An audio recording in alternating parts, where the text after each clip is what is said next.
Il y a quelque chose qui nous étonne dans les médias aujourd'hui. On parle de l'entrepreneuriat des jeunes dans les médias.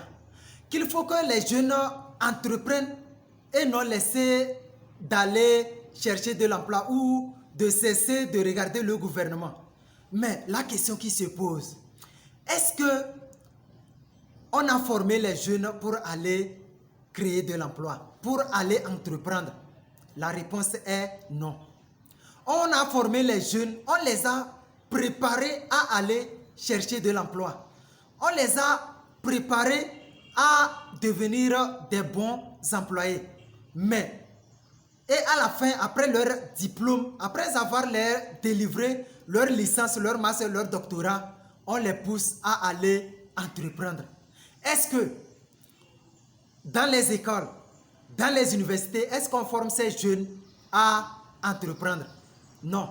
Est-ce qu'on les enseigne l'entrepreneuriat? Non.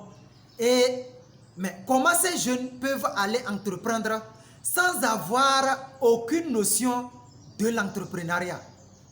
Et c'est ce que je vous dis, que l'entrepreneuriat est une discipline comme toutes les autres. Ça s'apprend. Apprendre à entreprendre, c'est très important. Mais on n'enseigne rien du tout cela à la jeunesse dans les écoles, dans les universités, et on les incite à aller entreprendre.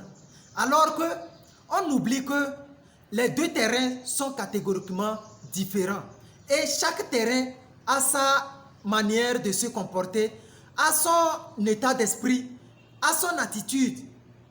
Les employés ont leur attitude, leur état d'esprit, et aussi les entrepreneurs ont leur attitude, ont leur état d'esprit, et c'est catégoriquement différent. Et comment se fait-il que nous, on ne forme pas la jeunesse pour aller entreprendre, mais après avoir leur donné leur diplôme, et on voit qu'il n'y a plus de possibilité de les recruter, là, il faut les pousser vers l'entrepreneuriat. Ça ne marche pas comme ça. Si nous voulons que notre jeunesse entreprenne, il faut qu'on commence à les enseigner de l'entrepreneuriat. Je ne parle pas de la théorie entrepreneuriale. Il faut les enseigner de la pratique entrepreneuriale. Il faut les inculquer l'esprit entrepreneurial. Il faut les inculquer l'esprit d'initiative. Et c'est ça qui fera que nous allons vraiment commencer à se développer.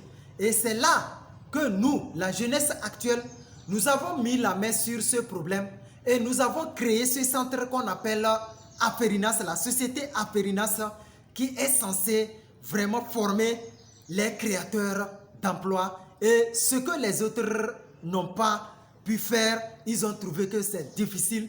Nous nous sommes engagés et nous sommes en train de faire vraiment à ce que tous, la jeunesse, puisse d'ici 5 ans, d'ici 10 ans, que nous tous, nous puissions vraiment développer nos nations avec succès, sans attendre quelque chose d'un étranger. Et là, je vous remercie.